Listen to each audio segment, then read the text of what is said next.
MSPs protect you, but are MSPs protected? Why is the barrier to entry for an MSP lower than my hairdresser? Why are the cobbler's shoes so effed up? I'm on a 50-year mission with a 20-year lifespan. It's all in this episode. Click now.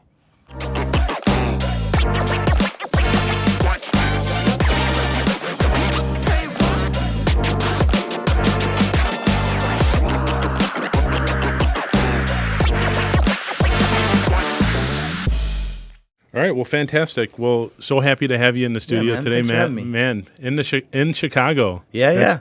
Got you here. I love getting to Chicago. I love walking downtown. There's a million bridges that some car is going to fall through in the near future. I mean, it's just a wonderful experience, right? Yeah. And there's a corollary to cyber, right? Like you think about these aspects of these bridges were built, they aren't necessarily maintained. You can see the buckling. There was no plan to kill it. It's legacy tech infrastructure. The same stuff happens in cyber, right? You have tech debt. You have tons and tons of, that old system AS400 is going to take a lot for me to rewrite that and change it. So we're just going to keep nursing that along. And then we're going to bolt it into LDAP. And then and you see you have all these things. And there was never a plan to say, when do I murder that? When do I start again? When do we build a new bridge? How do we maintain and scale this? Anyways. Man, that's what I love. Just, I've known you over the years. And you put things into perspective in layman's terms. Like you just were able to compare a bridge in Chicago to cybersecurity. And that's what I think, me personally, I love the fact and how you can explain things around cybersecurity. Thanks, and I know other people in the community do as well. Well, you know what it comes down to? I like to say, many other professional services are quite regulated, right? If I want to be an attorney, there's the bar, a doctor, an AMA, a dentist, ADA, a CPA, AICPA, right? You have all of these anytime something gets such a big body of knowledge that there's no way for the consumer and layperson to discern whether you're an idiot or not, that you get into a position where those get overcome by regulatory methodologies or self-regulatory methodologies. In our case, and what we have now, we have this massive set of data. Let's say I'm trying to talk to someone and say, we need to turn off IPv6 LLMNR. And the reason is it's subjectable to LLMNR poisoning. Well, let me explain that to you. So LLMNR requires you to understand that it's a failover from traditional DNS as a methodology on IPv6 for finding, IPv6, shit. So there's IP4 and IPv6. One has 4 octets, one has multiple, and it goes in 64-bit versus just the base layer of what you'd have to explain to get someone to understand, to make a decision in their mind is far more than they want. It's far more than they can actually understand. And so in my mind, I have this concept of contextual bridge points. I have all this context, I have all these things we have to know about cybers, right? And if I want to explain that to someone who's in a different contextual view, a different paradigmatic space, they live over here as a doctor, I have to use analogies, in my opinion, to bring emotion for the decision, to bring some form of clarity to take that information in, right? But not actually understand it. They can't. There's zero chance. Just like my doctor doesn't go, no, Matt, let me explain methicillin-resistant Staphylococcus aureus. It comes from the Staphylococcus aureus family, but it's these they don't. They try to make analogies. They try to give you these things that help take that down a notch. And even then, they don't have to as much because they had to go to medical school. They had to go do practitioner work. They had to go through rotation. They had to go and then finally open a space. I could be Fred the painter yesterday, right? And now I'm Fred the IT guy. I mean, so that's a real difference in our industry. So I guess I said a lot to say I think we're forced to make analogies for effect. And so I got good at making analogies for effect. Well, the effect that you have, and you mentioned the emotion, that you want to get people to tie some sort of emotion. Yeah. And if you went through all those details about IPv6 and everything, you would completely way over their head. Unless they're just a super nerd, and then they're already probably with you anyway. They already know. But that's a special skill, though. Yeah. When you work with MSPs, you partner and you work with MSPs all the time. You're talking with people. Yeah. That's one big challenge I've seen with just explaining, being able to express and explain, giving the appropriate analogies to get people to understand what they should be doing that's a special skill. All God's children got a talent, man. Yeah, that's yours? That's one of mine. All right, well, fantastic. Yeah, well, look, going back, just tell us a little bit about how did you get into cybersecurity? Yeah, I was just the idiot that didn't step back fast enough, if I'm honest. Genuinely, when I was an MSP, your time frame around 2016, 2017, when the world for the SMB really escaped being free of cyber attacks. You started seeing threat actors, accidentally or otherwise, have things like Emotet, right, for banking Trojans. You had things that were starting to come into that. And so initially, I just kind of worked a few incidents. I think you can be able to be on the same page with me on that, right? It's just like, I don't know, something happened. Let's go figure it out. What do you mean I have to wipe this whole machine and redo AD? This is crazy. And so that was my first experience, is just accidental exposure as a director of technology. But I remember, and my kids made fun of me for this, at some point they said, who wants to be director of security? That's a thing. And I didn't say no. And so I was director of technology, and then I put a little "and security" on a sticky note, put it at the end of my badge, because we weren't on a badge refresh cycle at that point. And so I had and security written as a sticky note. I still have it somewhere. But ultimately, how did I get into security is a much deeper answer, because when we merged to be about a $21 million revenue organization, I was asked to tap to be director of security for that organization, internal and external. And I had just spent a little bit of time with my friend Eric Woodard. I don't know if you know him. He's big in CIS, but he was also one of the first victims of the 2018 Kaseya impact of that vulnerability that was dealt with. And he had just got done telling me that he had been a year in his basement. It was the first time back out at a conference. I said, why? He said, man, I couldn't go to church.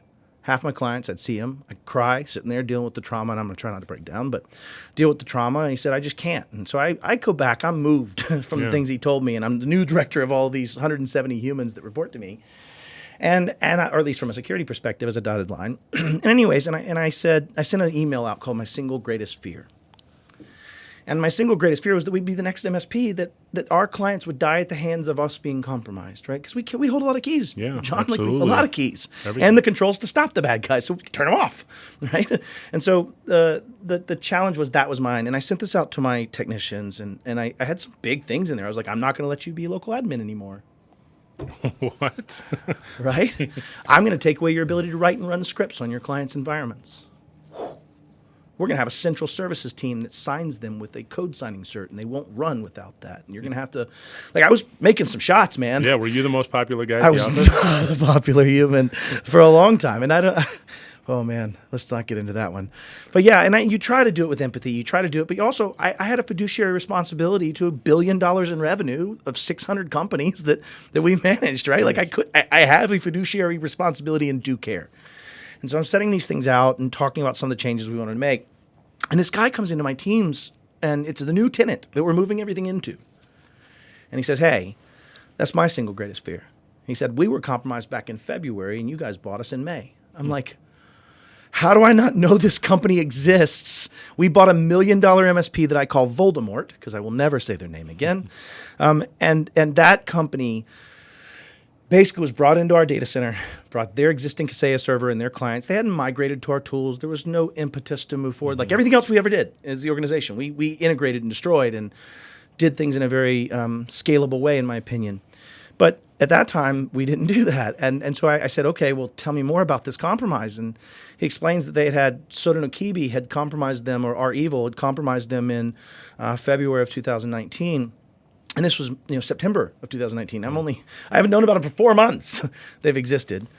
Anyways, so I go to a leadership meeting that evening, and I was prepared to salt the earth. I said this. I said, one of two things has occurred here. Either they fully misrepresented themselves in the due diligence phase of this, yeah, that's right? what I was saying. Yeah, or every one of you are greedy blanks, and it ended with trucker, if you will, right? So, and I expected to be fired, but instead I got mansplained to. They explained to me how I didn't understand business, that there was an indemnification clause, that they had insurance to cover the gap if there was further damages. Like, don't worry your pretty little head, right? This was on a Thursday. Or Wednesday. Thursday goes by, all day Friday goes by, and then on Friday at 5:40 p.m., which I know you're in this business, so you know what happens Friday at 5:40 p.m., the threat actor detonated 1,200 endpoints of Soda no Kibi, our evil ransomware gang. Oh, no. And as it turns out, to not make the story super long, ultimately, the threat actor had hit them 3 times. That same company? The same company, the same threat actor. They made an account during the 2018 vulnerability of Kaseya. They then used that account to log back in. There was never an incident response done. Nothing. They just restored from backup, but unfortunately the backup had the account, right? And so you have this situation where now I'm taking these clients have been hit 3 times to an extent that their systems were down for multiple weeks of revenue. There are only X weeks in a year. It's 52. And if I take 4 of them 3 times, revenue is going to drop by at least a commensurate amount, if not more. Exactly. And their anger was high, John, and the "I hate you" was said, and just the expression of that. Every employee quit of that company that we bought. Every client fired us and sued us. We ended up losing $3 million in total economic loss from that $1 million acquisition that we paid cash for. Oh boy! So it was $1 million cash out of our pocket in debt. Insult to injury, we had to hand the next $500,000 to finish out the transaction because he had met the 3-month financial obligation earnout. Ah, man, all the things. That's rough. But then, as that went forward, I think at that point I felt I was in security, right? At that stage, it was PTSD, You were in. trauma. I was in security. Yeah. That went on for about 18 months, just that event. For the lawsuits, the settlement, we ultimately were the affidavit for the arrest by the FSB in Russia of a Sotonokibi actor that was our actor. So we actually were the affidavit for that. Not that he's not just working for Russia now, but that's okay. Anyways, the point was then after that at our company, I realized that we were a big ship, and you can feel this, I imagine, and the vendor partners that I partnered with, I needed to make sure I could turn with them at the same speed. I needed to know what they're doing, what their plans were. But I also wanted to see some requirements for me to use their products. I had some things that I was going to start setting in of like, I need SSO, I need multi-factor authentication, I need things. And it just broke my brain. I sat on 26 vendor advisory panels over the course of the next year and a half of that career. And the state of the union was bad. And I made that bridge analogy because it's apropos. Because if I, as a consumer, one of your customers, was driving down the road and they came upon a bridge over a giant crevasse, if they drive up to that bridge and they see one car sticking through the road deck, blood and gore on the ground, cars over the rail, big holes, things that are non-traversable, there is zero chance they drive down that road. Zero. Unless they just got a really interesting kick. Or they might be on their phone. Right, it could be. Okay, I would actually give you a non-0% chance at this point then, John, accurately. And so what the challenge is that when you think about software, we are driving on that digital infrastructure. People are ignorant. And I don't mean that negatively. I just have this view of capitalism or a restatement of capitalism called the middle theory. And it really just says that products don't rise much above or fall very much below the maturity of the consuming entity. Capitalism does not reward it. If I make a better spoon and it costs me more and no one cares and they won't pay for it, there's no benefit if they don't understand. And so with software, how many times have your customers asked to see, can I see the code and how y'all manage your bug bounty program? Can you talk to me about how you're dealing with tech debt and legacy? Not a chance. Yeah. So because they don't ask it, capitalism doesn't reward it. And so as a result, we're driving on these bridges that are horrible. And if you don't believe me, I can prove it to you. There's like 50,000 vulnerabilities a year in CVE counts now. And those are a little bit bastardized because everybody gets assigned blocks of CVEs, so it's not exactly 50,000, but it's a lot. And so when you think about that, those are perfect 10s. If your car had that problem where they were doing a recall every 2 weeks, capitalism solves that. Yep, you're right. They won't make the car stay sucky. They'll fix it because they lose. And you're seeing that play out now. You just saw this in Europe. There's actually a conversation where if a vendor has a piece of software and it has vulnerabilities, I want to make sure I get this exact statement correct, that you can sue the vendor over those things and they can take responsibility of that. You're doing it now? Yeah, well, it's coming part of the new, it's not CAF, it's the... anyways, maybe you can quote it later. Yeah, we'll quote it later down below. But there's acts that are trying to solve this. So what I'm getting at is if that regular consumer was able to see those holes in the bridge, they just wouldn't accept it and they would vote with their dollar. We're not at a stage where we've solved that, John. And so that was what really put me in security and on a mission. And I am on a mission. I've sold a company, or actually sold it twice, and I have pretty good shares in cash. I do this now because I feel like, unlike any other industry, there needs to be some barrier to entry to be you. That's it.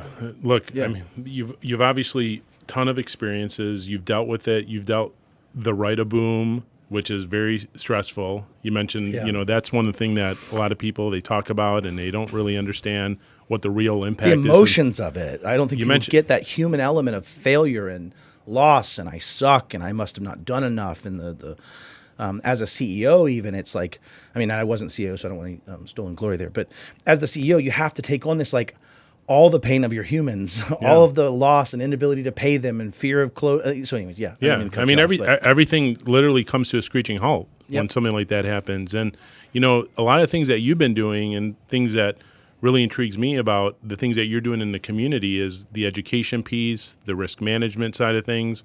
So what really excites you right now in our space from, I mean, there's probably a ton of stuff, but what really excites you and what are you afraid of too? What excites me, I think you have a growing awareness of the problem that I wouldn't have expected to happen as fast as it has, and without as much death.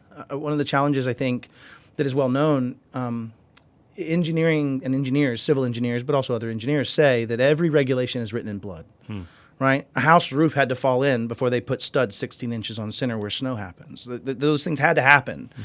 We haven't had those moments, right? So I'm kind of excited that maybe we get ahead of this before those moments happen in the same way. I hope so.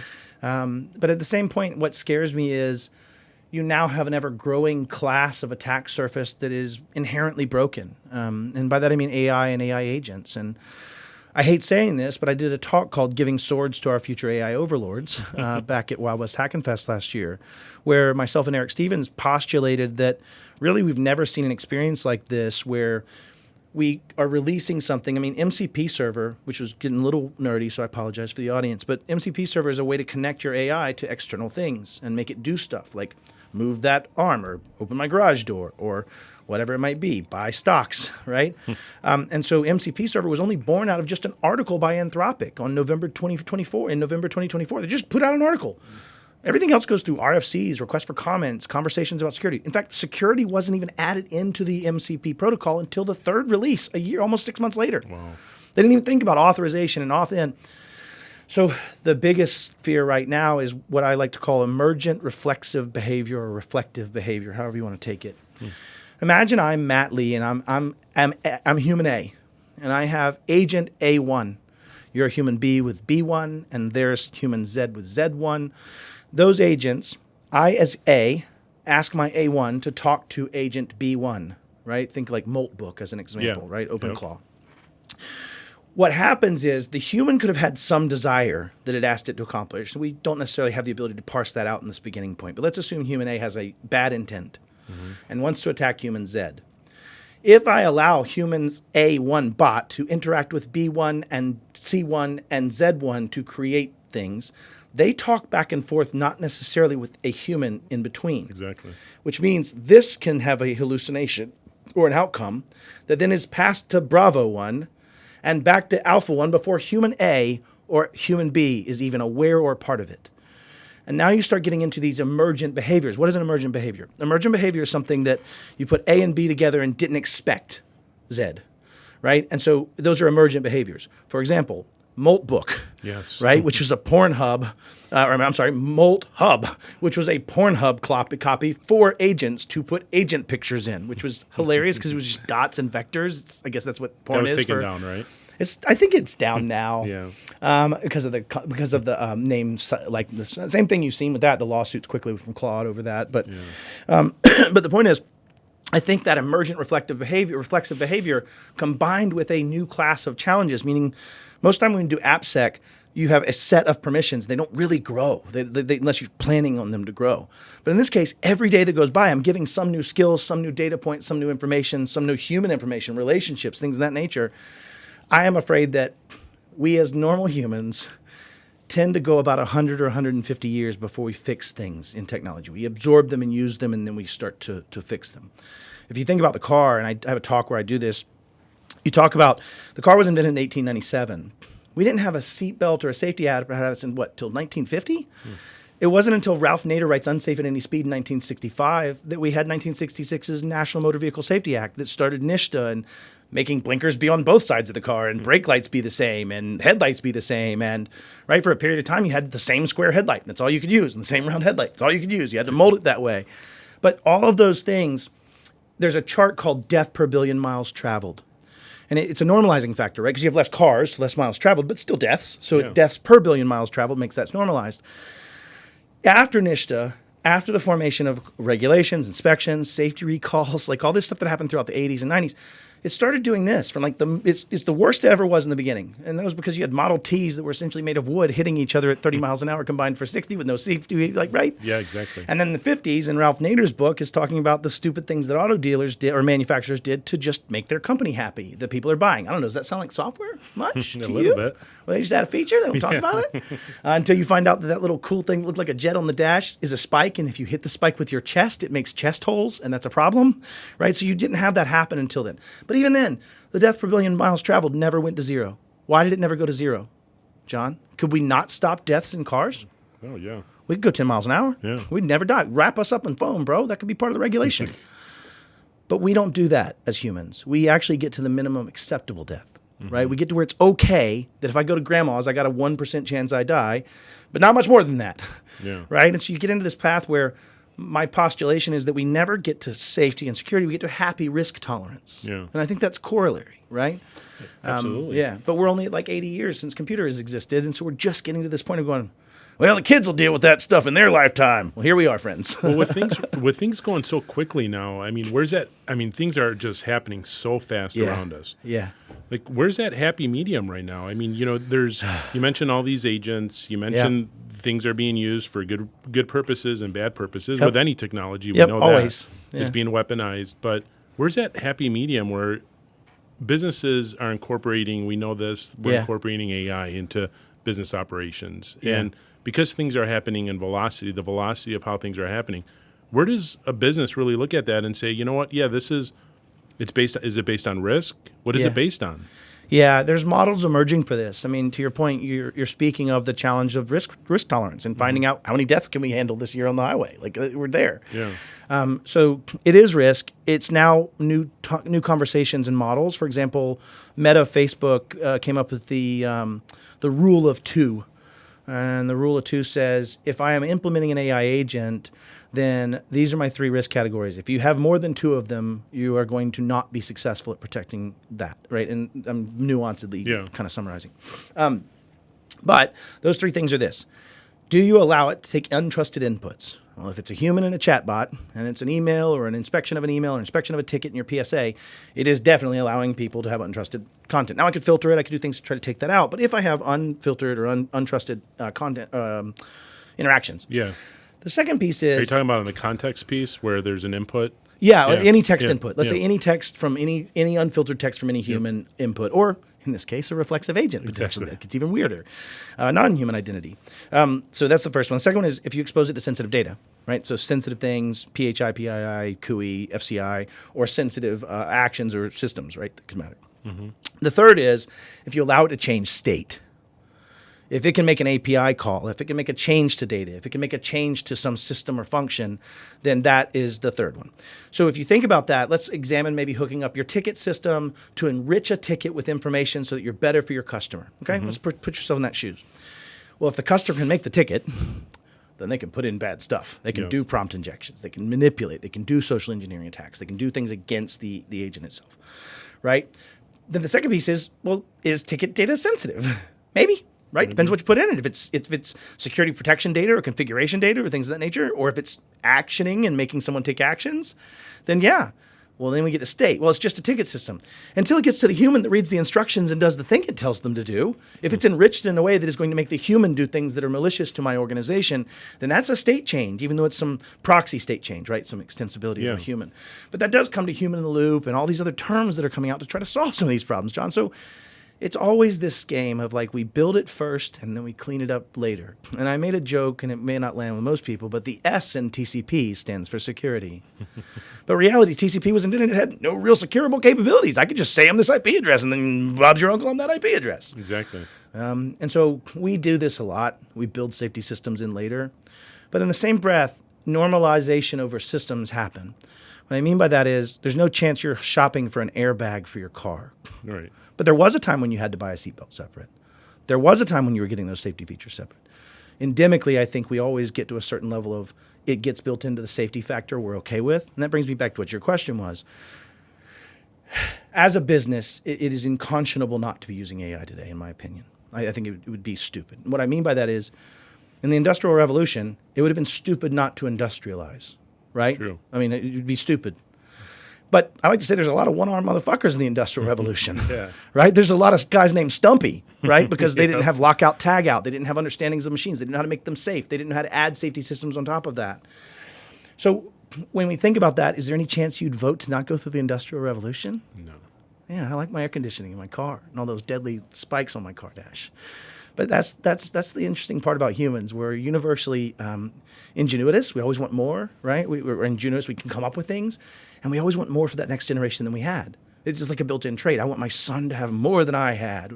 I think everyone said that. Everybody wants that. I mean, you want Yeah. more for your kids that you had. Well, that means you got to make it. Yeah. And so I think for companies that are thinking through this, it's about having reasonability in the way you think about AI. Have some model you're following. I don't care. There's a bunch of them being created, right? Rule of two from Meta, other extensibilities of that.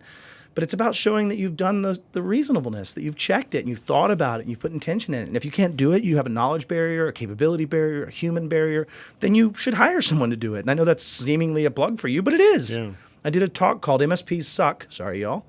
But the world without them is worse. That's true. And in that talk, I postulated that for all the brokenness, this is an economics problem. And it's actually been reinforced. At that time when I did this, it was in 2023. But there's a recent ENISA report talking for NIS, for the NIS countries, right? So all the European countries. And it says that we globally spend 4 to 7% of our top line revenue as companies on all tech. On all tech. All tech. Yeah. That's that laptop. Yeah. That's that internet. That's the line of business software. All tech. If you also realize that at that time in the 2023 survey that was done, or census, there were 14.9 million businesses that earn $500,000 or less in revenue. Mm-hmm. Yeah. That's $35,000 at 7%.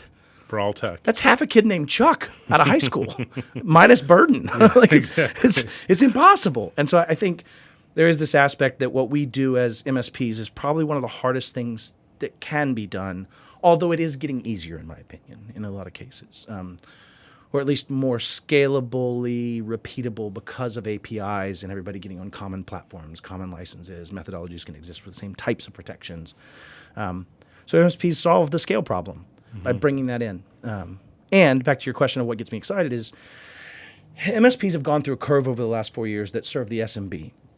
And I started asking people 5 or 6 years ago on stage, raise your hand if you're above a 1 in cybersecurity knowledge. 2, 3, 4. In the US, we universally had 7s. Everybody created themselves a 7. In Australia, it was like a 4.5, which is kind of cool. So there's a lot more humility there. They actually are far advanced in some cases. But it was interesting that over the last 4 years, I've watched this cycle play out. We're really confident we're doing stuff. Maybe we're not doing stuff. We're definitely not doing stuff. We're doing stuff. And what I think that was the Dunning-Kruger principle playing out, right? Like at first it was, I'm a 7, bro. I used to do this in my class. I would ask where people were before my CIS class, and then I would spend 12 hours in CIS and ask them where they were. Nobody ever came back with the same score. Yeah. It went down by almost half every time. And I don't mean that to be diminutive. I just mean we are in such a practitioner space, and to your point, that's accelerating its A sub G. It's accelerating its acceleration. Like it's accelerating over acceleration. And so it's getting fast. And how do you stay up with that? But this isn't a new thing. Doctors initially, when they first started, I could do leeches or cut your leg off. Like that was my 2 jams, bro. But eventually they had tons of procedures. They could do surgical procedures. They could do medical procedures. There were hundreds of medicines. You got into now specialties. This one's a nephrologist. This one over here's a tongue doctor, whatever. Is there a tongue doctor? Ear, nose, and throat? Let's do it that way, ENT. But the point is like the way these things get solved is segmentation of and verticalization of certain specialties, right? You have a generalist, and you have these specialties. Yeah, you don't go to your general practitioner for heart surgery. Yeah, you might go to them and they send you to the right person that they're going to be able to collaborate with, that they're going to be able to get the medical documents back from, they're going to get you on the right medicine afterwards and function forward. Like they may care about those interactions, but there's a corollary in that way to the body of knowledge that is IT and the body of knowledge that is security. And I think we're finding that. And I'd love to ask, what do you specialize in? Tell me about it a little bit. Yeah, from our perspective, I mean, when we look at, well, even just from the cybersecurity perspective, it all starts with risk for us. Yep, we it should. We want to have that risk conversation, and we'll touch a little bit about, because you mentioned CIS, and I want to, double click on that a bit, because I know you're very passionate about that. But when we look at it, we look at risk management for organizations. Obviously, organizations can tolerate different levels of risk. Yeah. Some are very risk adverse. Others are like, let's go. And sometimes they say they're good with risk until the risk comes. Until something happens, right? What is yeah. that, like, as Mike Tyson says, everybody's got a plan. Until they get punched in the mouth. That's right. Yeah, exactly.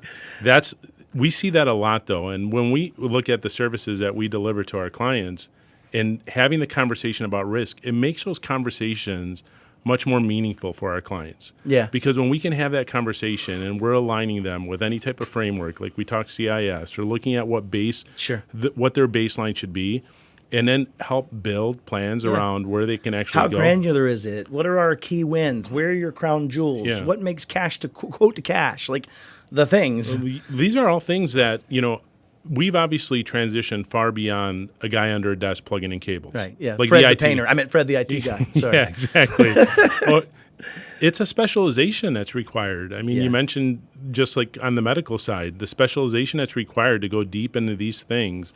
These is where we really want to make a difference and how we work with businesses. It's, understanding their business, understanding what moves it, understanding their mission and vision. Their risk tolerance. Their risk tolerance, where they're trying to go, and then using technology as fuel to help them grow their business and keep them safe.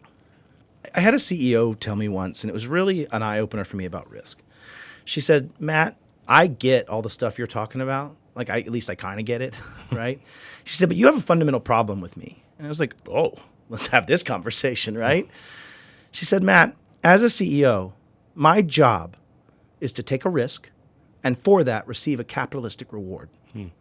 You are here telling me about not taking risks. That's not my job. Yeah. My job's to take risk. And I think that really set it for me as framing this as the positive side of that conversation. Like, what risk you want to take, friend? Yeah. Like, what do you want to fight the big boxer even though you're only 3'2"? I mean, there's risks here. Like, you just want to make sure you understand them. And I think that was such a cool framing for me because it helped me understand that, that is the business. Business's job is to take risk. You put $100 in and hope you get 105 out. You put in $200 and hope you get 3,000 out. Like, it is a risk. So how do we come and say, oh, you can't take risk, don't take risk. We're going to stop all the risk. We're going to remove all the risk. Whoa. Yeah, I don't think we're saying that, right? We're trying to manage and mitigate it, right? That's right. It's not the completely risk adverse. Yeah. I mean, look, you have to operate. I mean, have to, and you have to make some bets. And sometimes you're right, sometimes wrong. And I get it. It was just a fun way to frame risk tolerance. Yeah. How does that quote go? If you don't set your risk, somebody else will set it for It's you. fair, yeah. My favorite extrapolation of that was one of the threat actor groups, I think it was Mays, said, we are not a ransomware gang. We are a post-paid pen test. That's an expensive pen test. If I get in, you're paying, but otherwise it's free, man. You're good. Yeah. That's an expensive pen test, and it's a hard lesson to learn. I mean, it was delicious, though. I laughed pretty hard. Oh, that is hilarious. I mean, that's look at it. It is a pen test. Yep. I mean, it's well, and the funny part was they would give you a guide to fix the things, like a real pen test. Like they actually would give you a pen test guide. Full remediation. Yeah. Here's how you fix it. Here's how we get in. It was. Oh, it was funny. But full service. Yeah. Yeah. So let's talk a little bit about CIS because just having that conversation. And I know you've done so much, and even just the alignment with software, and I've seen some of the matrices and things that you've done that I've looked through as well, and we've even utilized. But awesome. Yeah, let's talk a little bit about that because CIS and having that conversation and businesses. When we speak with businesses today, one of the biggest misconceptions is we're too small. We have nothing. Like we don't need to do this. That's not how this works. Yeah, let's talk about that a little bit. I'll start with that because that one bothers me a lot. So I'm just going to tackle that one straight up. I have a story, as I'm one to do. I had a friend of mine named David, and David had adopted a girl from basically birth to out of high school as like a foreign. Not really, she didn't adopt her, but took her as a kind of foreign person exchange that kind of went further than that, if you will. And so he helped to get her through high school, and then when she graduated, she asked if he'd come speak at her graduation. So he flew to the Ukraine and spoke at her graduation, and afterwards he took her and her 12 classmates out to the fanciest restaurant in that city. They sit down. I mean, the place where you open the Coke bottles and you got to pay every time they open one, right? One of them kind of situations. And so they went to this place. They get done, and she sees the bill and just loses it. She says, David, I can't. I'll pay you back. It'll take me a couple of years. I can't. I can't. You can't pay this. What do you think that bill was? It was low. It was $140. Yeah. And but the point I'm trying to make is, in a country where your GDP or your average salary is 20 or 30 grand as a whole family, getting you to pay 20 grand for a ransom is a year of salary. Yeah. From an economics perspective, it is a opportunity that is asynchronous to the small business in the United States. That's a primary reason why people attack the West, in my opinion, is it's the money, right? It's the money, unless it's a nation state. Yeah, I mean, exactly. So when somebody says there's too small, I'll also say to this. I like to ask a customer this. Maybe you don't do this one. It doesn't always make it a nice guy. But I ask, do you have a dog? Do you have a kid, John? I do. Okay. Do you love your kid? I love him. Is he extremely exceptional at anything? I mean, is he like the number one athlete? Is he an Olympic gold medalist? Is he any of those things, or is he just a pretty cool kid and human? He's great. Okay. Yeah. All right. Question. If I steal that kid from you and threaten to kill him, if I don't give him back, are you going to give me whatever money you might have to make that happen, if possible? Yes. Okay. That's all that happens in ransomware. Your data doesn't have to be valuable to anybody, just you. Exactly. You want it back, you'll pay it. And that's what people don't get about ransomware and how that functions. But we try to like glorify this and make it, well, I got hacked, a sophisticated cyber attack. No, someone took your kid, put him in a van, and threatened to not bring him back. That's what happened. Your data, your access to your systems, your function, that's what happens. That's what it feels like. That's what happens. You panic and you pay. Yep. Insurance will often force you to pay. It's a self-repeating system. So just wanted to tackle that first piece of I'm too small. We hear that a lot though still. I mean, it's, even if you're the corner flower shop, what does it matter? If you have a digital presence and you have money. That's right. Whatever amount of money, you may think that's not a lot of money in the U.S., like you said, but in some other country, that $1,000 is a month's salary, 2 months' salary, 6 months' salary. Exactly. Yeah, exactly. It's an asynchronicity, right? So that's part of it. So back to the CIS piece. Here's the other thing that I would say is when doctors became doctors more and were recognized, right? The AMA was formed. You have the American Medical Association, and almost every country has some form of a medical association. There is the concept of, if I'm a doctor and I don't keep up with best practices and I don't do the things that are due care and what is the term for first do no harm? What is that? The Hippocratic Oath. If I violate those things, I can be removed as a doctor. I can no longer be a doctor. And what does that mean you have to do? You just have to be reasonable. You have to show that you're following the care, you're doing the things. You can fuck up. That may happen. I'm sorry if I cussed on you. No, you can. It's okay. Right? It's okay if you mess up. Like, as long as you're following the guidance, people do die on the surgery table. It sucks. But as long as you're doing the right things, then it's unfortunate. That's just part of the calculation. But when you think about as practitioners today and as people trying to defend a digital space and a digital body of material, CIS and other frameworks like it become reasonableness for you. Ohio was the first state in the union, it's been like 6 years now or even longer, I think it was 2018, to pass the safe harbor clause, saying, hey, if you can show you are following a framework that is reasonably followed at the time of the breach, you can be held to limited or no liability. So you see a bunch of states replicating it. There's a national push for those things as well. And so ultimately, I think frameworks are great ways to stop being the smartest guy or gal in the room. If I as a doctor go, I'm pretty smart and I know we can do this one thing, but I'm going to do this other cool thing I want to do. That's not how this works, right? And so when you think about it, juries, which one's more reasonable? Hey, John, why'd you buy SentinelOne or whatever EDR you're using versus the other? Well, it could be, man, it's that new hotness, bro. My friend down at the club told me about it. And I was like, yeah, man, it's cheap. I got this. Or CIS 10.1 ascribes that I should have anti-malware capabilities on all endpoints that have the potential to store or process data. Going further, I must have that be in a centralized console that I can automatically update, which sounds reasonable to an uneducated human with no context. Yeah, CIS. It's not the new hotness. It's not the hotness at the club and from your friend. It's not. And so what it comes down to is in the Anglican law structure, it comes down to reasonableness. So these are defensibility engines for defense of the choices you made. I can now, what is reasonableness? Reasonableness under Anglican law structure kind of says, and I'm kind of summarizing and bastardizing this a bit, but kind of says like if I put 12 people in this jury box, I showed them how we play Monopoly, show them all the rules, I show them all the viable strategies that might be out there, and then I show them how you played, right? And it wasn't reasonable. You did stupid things. They can go, okay, that's stupid. That wasn't reasonable. So all you have to do to meet reasonableness is be able to show this kind of element of due care, find something. Well, being the smartest guy in the room is not going to work. It's not going to work at all. You have to reference some standard that's been done by thousands of smart people that have all suffered.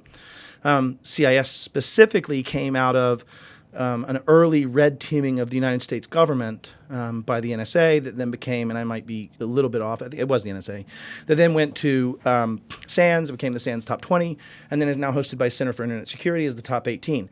But to be one of those 18 or the 153 safeguards, it has to actually be represented by a dead body. Yes. It must be something that if it's not had happened, that dead body wouldn't be that dead body. And so anything that's in there as a safeguard is stuff that has actually taken people out. So what more reasonable one to latch to than one that is iteratively tied to actual demise? There was a study done, and for your audience, there's a term called TTPs. And TTPs are essentially the way people do stuff. Like, hey, first they did this, and then they did this thing, and then they did password spray, and then they did these other things. Those are TTPs. There was a study called The Cost of Cyber Defense, and the Community Defense Model, CDM, that studied how many of the TTPs we know, percentage, they're only the base 53 safeguards in CIS solve, 53 of the 156. Do you know how much that is, roughly? 76% of TTPs. And if you realize that TTPs are chained, this, then this, then this, now picture 70% of those not being available, you probably don't have a chain. So its effectiveness is closer to 90-something%.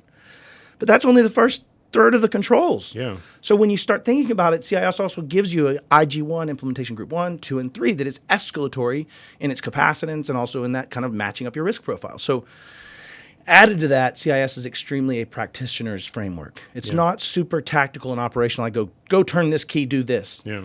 But it's also not like, thou shalt have a management practice. Like, geez, what does that tell me? Like, it's in between. It's somewhere in the tactical, not super operational, but not super strategic. And so it's just a good middle ground that's very tied to, and that's why I use it as my index, tied to something that allows you to suck at it, but still meet the control and get better. Yeah, I like the fact that CIS, it's more digestible. Like when you're having this conversation, like there's obviously this risk mitigation and aligning with the framework, even because you mentioned IG1. Yep. It's a conversation that we can have and get somebody to align and then have this reasonable approach of like, these are the things that we need to do. Not overly complex. It's understandable. Yeah. The layman can actually understand, understand enough, for the most right? enough. Yeah. Yes, they don't have to understand the full implementation or anything, but just having that conversation about and having a roadmap around it, because there's different maturity levels, because IG1, 2, and 3, with all these controls, it's really helped us a lot. And I love the fact how you're even just incorporating into a lot of the conversations about the stack. Yep. Obviously, in our space, we have this huge sprawl of stack. I mean, you go to Gartner book, right? 30,000 categories paid for every week. Paid for every week, exactly.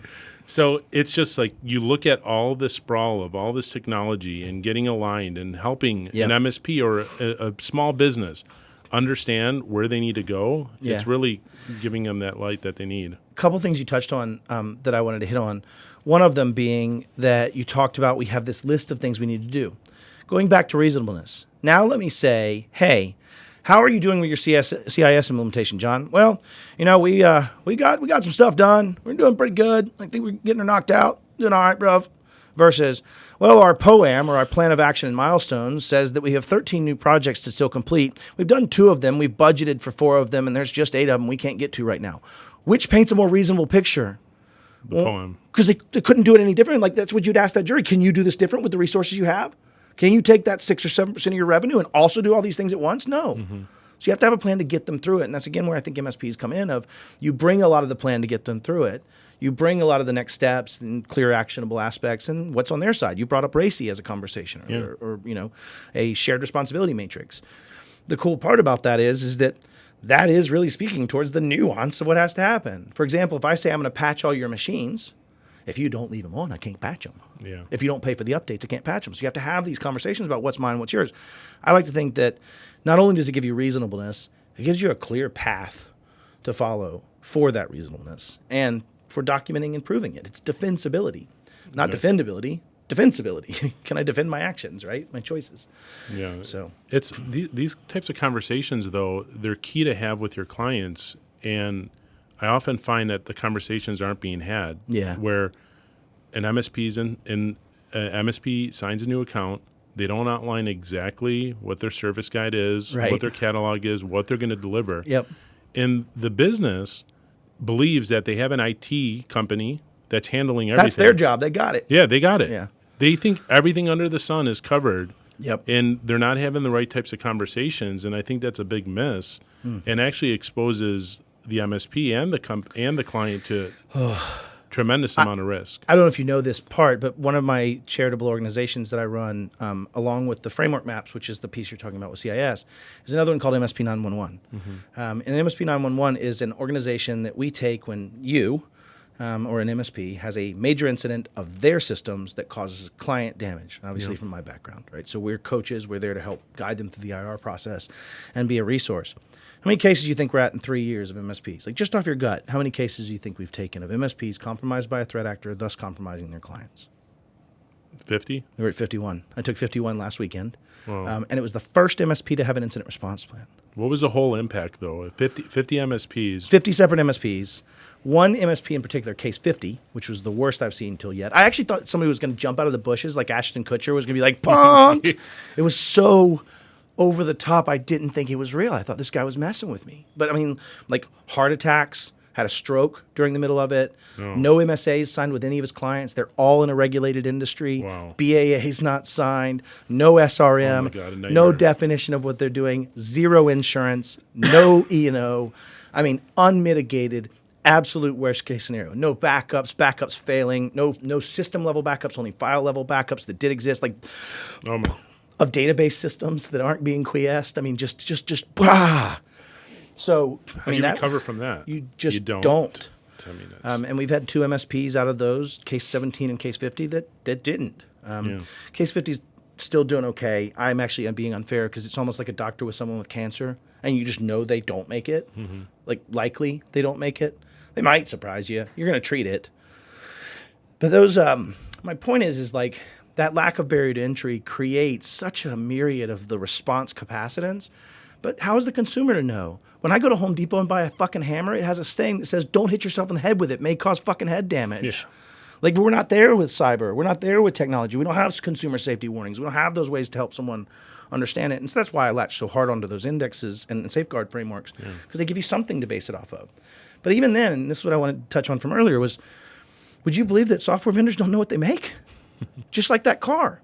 They just put those dash things in because somebody wanted cool jet-looking like engine dash things. They didn't know what they were building towards. They just were building towards a consumer.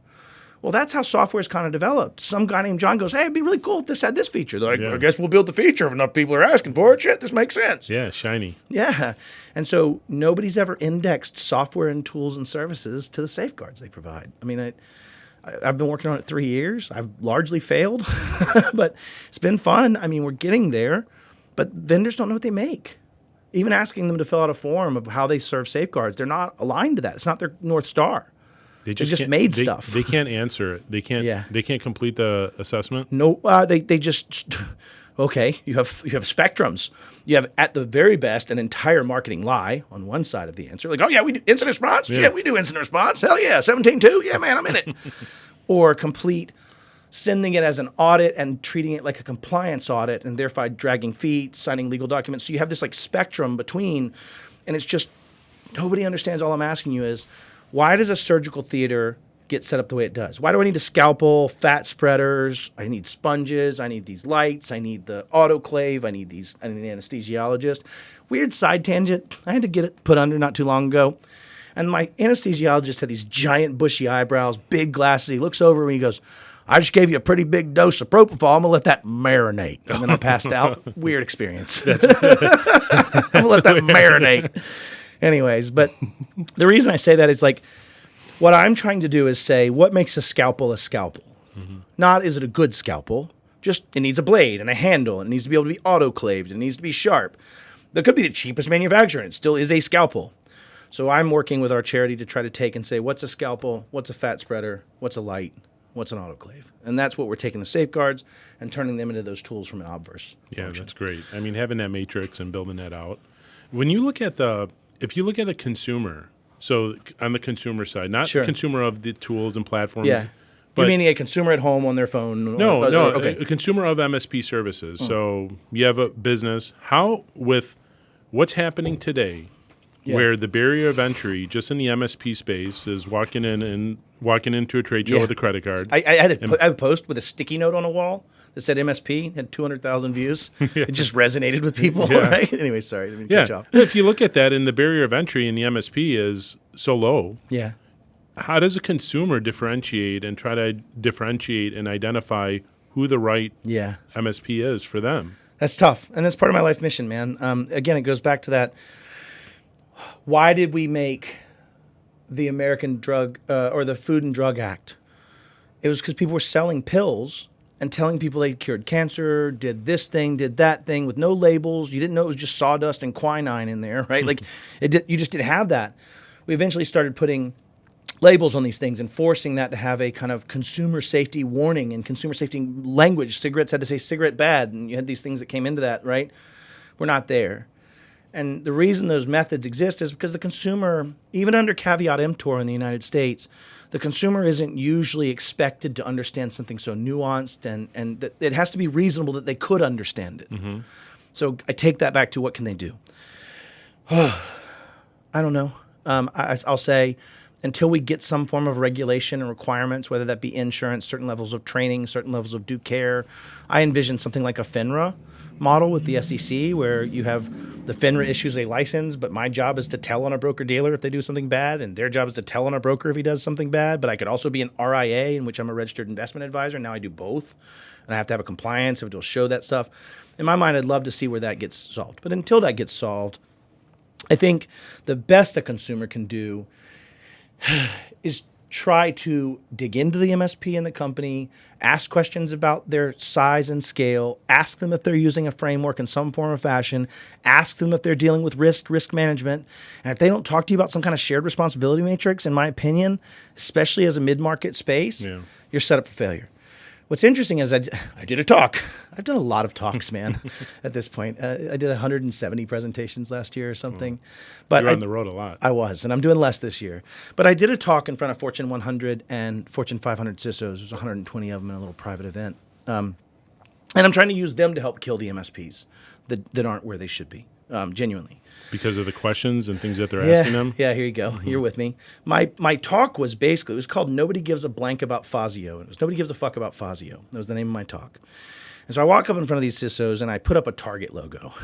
Everybody groaned, right? They're all tired of hearing it. This has been 10 years, right? And I said, does anybody know this event? And they're all like, all right, who's this idiot on stage talking about Target? What a moron. I've seen this before. I said, cool. How did it happen? About half the room said HVAC company. Right? Target's a huge company, and they had an HVAC vendor. All right, now, everybody on y'all phones, put them all down. Don't look. What's the name of that HVAC vendor? It's Fazio's Mechanical Services. And 10 years later, nobody gives a fuck about Fazio, but everybody remembers Target until you grown, boys and girls. So let's move forward. And everybody died. They laughed. It was great. I was worried about dropping an F-bomb on stage. But in fact, I got a high five from the CISO of Harley. He was in quintessential Harley overalls, too. It was dope. I mean, it was amazing. That was awesome. Yeah. But anyways, I went through and explained that my belief is enterprises are doing the wrong thing by sending your customer a STIG questionnaire or a trust wave questionnaire right? Because they're just going to lie or not understand it. They're not going to have the context to be able to answer it in a lot of cases, or their MSP doesn't. And so they just answer it, and then they go, okay, cool, trust, we're good in the supply chain. All I argued was ask 5 open-ended questions of the MSP instead of the client. If you are a supply chain holding person around risk in an enterprise space, go ask the MSP of your SMB supply chain 5 questions. 1, John, and let's play this game. John, sure. Tell me a little bit about how you manage asset inventories for yourself, and a little bit maybe on how you do that for your clients. Well, for us, we do it. We have RMM in place that we manage all the lifecycle management. And sure. We have agents deployed to collect the inventory of all the systems. Store it in different places. Store in different places. Manage it. Say what's approved. If you were to answer things like that, I'm great. If somebody just goes, I got an RMM and I throw it on stuff. Yeah. That's not enough nuance, friend. Mm-hmm. If you sit there and explain to me the challenges, like I can't inventory every asset. We've decided to focus on these categories and these things. And this, great. Like, you know enough that I believe you're probably going to lead them down a path. Yeah. Maybe not the perfect path, but a path. Yeah. Way better than them doing it themselves with half a chuck. Exactly. Right? So that, and then I went on to say, tell me about your incident response process. Tell me about your training programs. Tell me about your backup structure. If I could go through and ask about the MSP and the end client, those 5 questions, and then qualitatively score that, it is, in my opinion, significantly more telling of your supply chain risk than a form being answered asynchronously. 100%. 100%. So we've been going through SOC 2 Type 2. Cool. Congrats. And so, yeah, thank you. And so we've had, third-party audits Yep. on an All annual. the service principles. Yeah, everything there. And, it's actually developed a level of maturity for us, too. That's Sure. one of the big things. Like, we're in an industry, we're not regulated. Again, no barrier to entry. You just happen to get super successful. Yeah, Huzzah. exactly. So Right? this is just something that we did to actually build more maturity within the organization, make sure that we have the controls to safeguard things that we need to do to protect our business and ultimately the supply chain risk. Yeah. For the audience who doesn't understand supply chain at all, like what the risk is there, do you want to explain that briefly?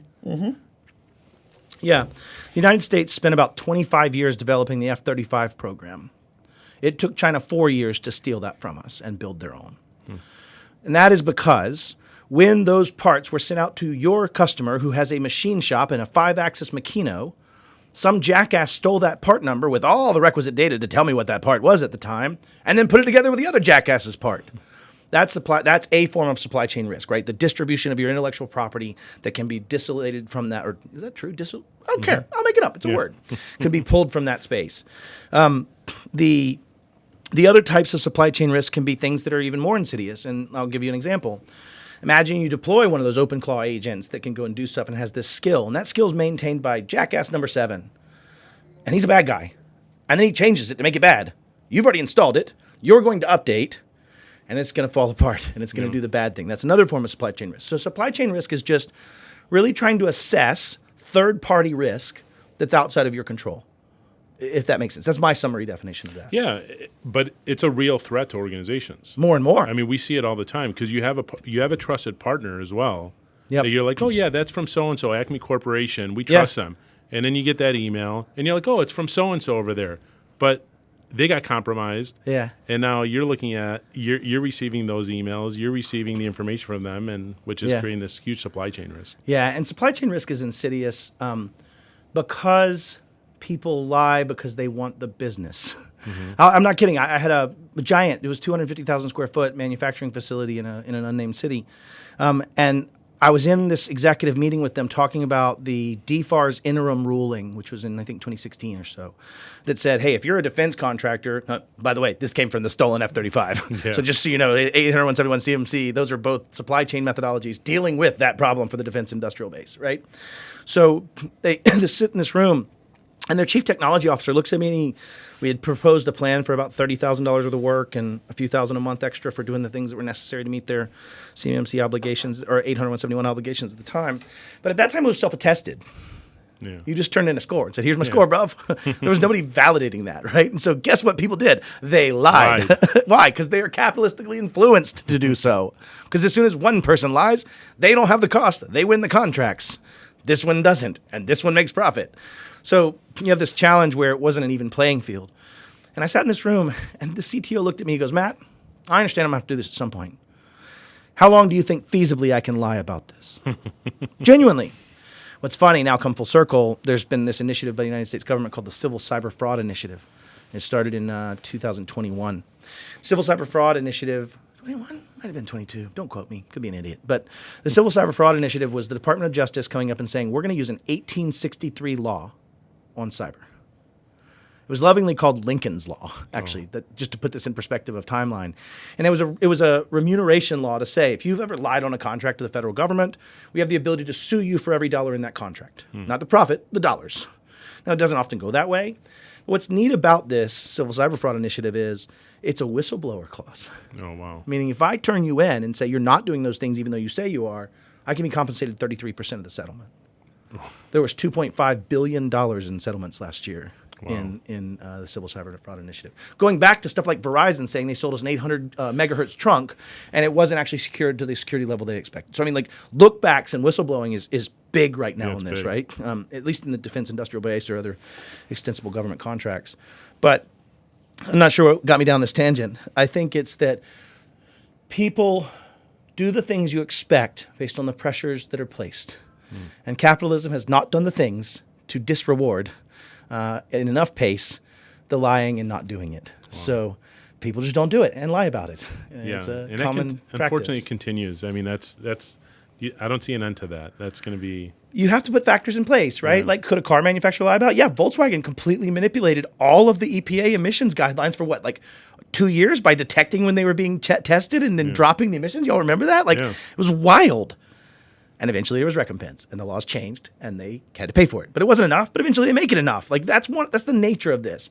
I think something you said way earlier is part of this challenge, in that it's happening so fast. The traditional systems that catch up in 100 years, you might not catch up to these at this speed. Yeah, like at the speed. The level. I now have a fridge that can tell me if milk's in there, right? Like, whether it should or not is another question. Yeah. What's a practice that you'd love to see just completely disappear from, like, how, like, you work with you're obviously very influential. You work with many different MSPs. People reach out to you. I'm sure you're providing a lot of mentorship and guidance. But you mentioned the MSP 911. Yeah. What's a practice that you'd love to just see completely disappear? Ooh, man. You want to be very tactical or more strategic? Like super narrow in focus or larger? I'd say a bit more strategic. Okay. I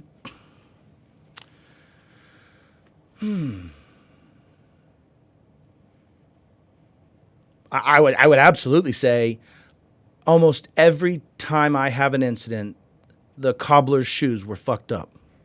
Yeah. And I think the challenge is that so many MSPs, when I talk about cybersecurity and CIS, the only questions are, how do I implement this for my clients? They're typically not, how do I do this myself? How do I internalize this first and get good at it and understand what I'm actually doing? And so this may shock you, most clients out there. Most MSPs have extremely shitty internal posture themselves, and I would destroy you through them far faster than I would destroy you through you. Exactly. And we're only just lucky, man. There was a vulnerability in one of the software systems that we use as MSPs 2 years ago called slash and grab. And it was so trivial that all you had to do was put a front slash, at the end of setup.aspx. When you did that, it allowed you to reset up this instance of Screen Connect, which lets you take over as admin. But at that time, there were two vulnerabilities. One was this chained methodology for setup.aspx, and the other was a remote code execution, which means I can make the box run something. We were only blessed that most of the incidents, and I say most, it was all but one, I think, and maybe even the one wasn't really. The threat actor ran the RCE and popped the box and did something and ransomed it, but didn't know there were 10,000 machines they could have just run that same command on and gotten 10,000 or 10,000x. Yeah. Right? A factor of whatever that is, 100 or 10? I don't know. I'm not that smart. But the point is they can get to that stage of they haven't made that turn fully. Now, that was 2 years ago. I believe they have now. I think they're starting to get it. I just watched an incident 51, or case 51. The threat actor got in and dumped IT glue logs of specific targeted companies inside that space that were in defense and military and defense and government and police. So you now have an actor that was clearly dumping the logs and the maps. And Microsoft kind of said at their engineering airlift that it is always true that the threat actor has a better map of the systems than the internal IT department. Well, they're actually doing I'm not surprised. Yeah, so the practice would really be just this.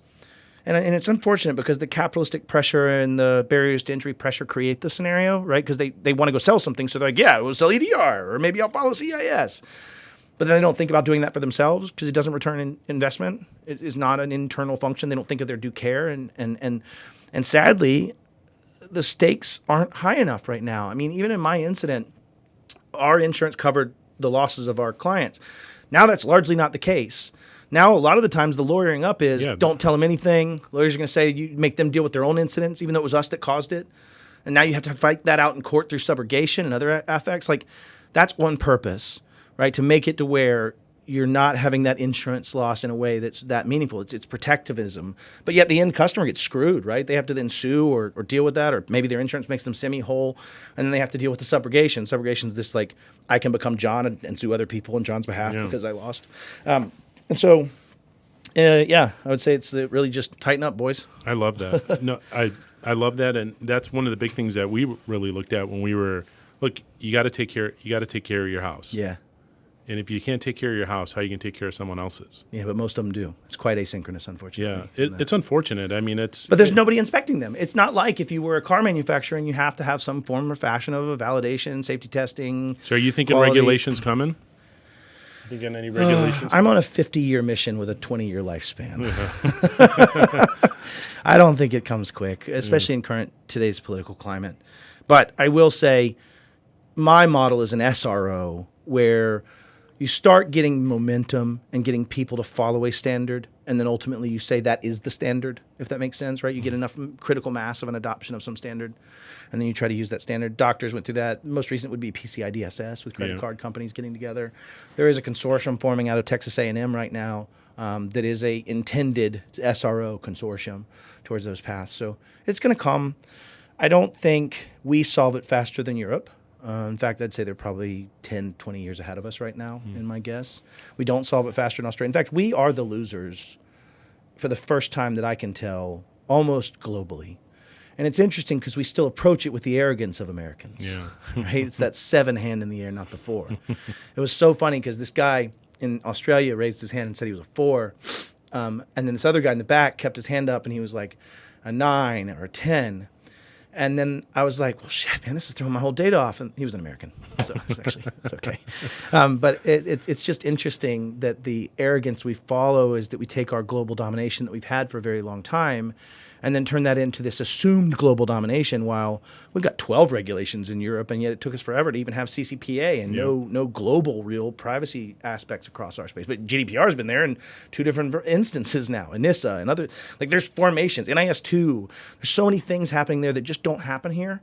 And I think without that government guiding hand, then the self-regulation only comes at death, right? That there has to be enough death that the industry does that. And what's interesting about SMB, maybe not as much on mid-market and enterprise, but I'd also say probably mid-market.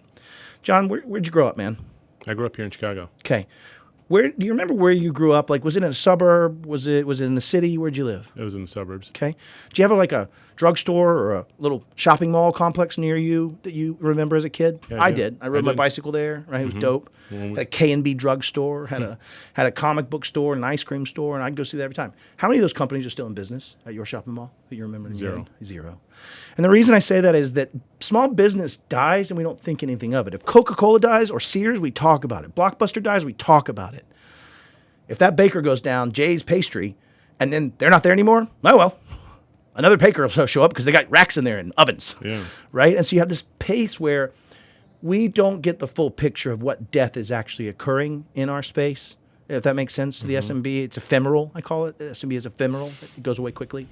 And I think that makes it to where it masks so much of it that the insurers are the ones seeing it. And you've seen this, right? Insurance has now put together a consortium of 4 or 5 insurance players that are now using CIS as their guide. So now the same controls you're putting in place will make your insurance cheaper. So it's starting to you're starting to see those factors that develop in a system to deal with this complexity over time. So I like to say to people, I'm on a 50-year mission I don't expect to solve. Yeah. But I'll help. So. Well, that's fantastic. I mean, it's look, a lot of things are changing. Who knows what things are going to look like next year? Right. 3 months from now? I mean, it's such a fast pace, man. Things are moving at lightning speed on both sides. Yeah. On, for good purposes. A little slower on the good side, in my opinion, unfortunately. Unfortunately. Yeah. So I really appreciate having you in the studio. Anything that you want to leave the audience with before we sign off for the day? I would just say if you can help and would like to help CyberRise Inc., that is our charity. It's 501c3. We have 3 programs. One is called The Hackening. It's actually one where we take college students, we're starting with Clemson, that are wanting to go down a red teaming or pen testing type modality, and we're hooking them up with MSPs. There's an asynchronicity for most SMB. Like, go look at a pen test or a red team engagement. It's $100,000 right now, $25,000 for a timed pen test or up to $100,000 for a red team engagement. You start thinking about that, like those type of costs for somebody that's making $500,000 a year, they don't make sense. Yeah. So what I'm trying to do is come up with a way to take college students that often walk out with lab experience. Like everything's made to work in a lab. That's why it's a lab. It's set up to function and teach you.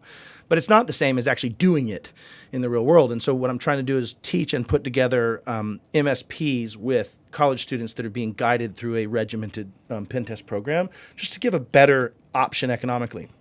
Second program is Framework Maps, where we're trying to map vendors' tools to the tools they support in a collaboration with CIS directly, but also tackling other frameworks so that we can have some portability. And then the third one is the MSP 911. So the ask would be, go to Patreon, find CyberRise. Please donate some money, please. We I would got my appreciate stickers. It. Thank you, buddy. Oh, you did get your stickers. Yeah. I got good. them. I hand-picked out of my sticker batch for that, actually, because we didn't make enough stickers. So I plopped in some other ones. But anyways, cool, no, man. That's awesome. I love them. I got them in my office. office. Thank you, brother. I really appreciate it. We got a really exciting partnership to announce here soon, but I can't today. So perfect. How do people get in touch with you? Oh, I don't know. I get around.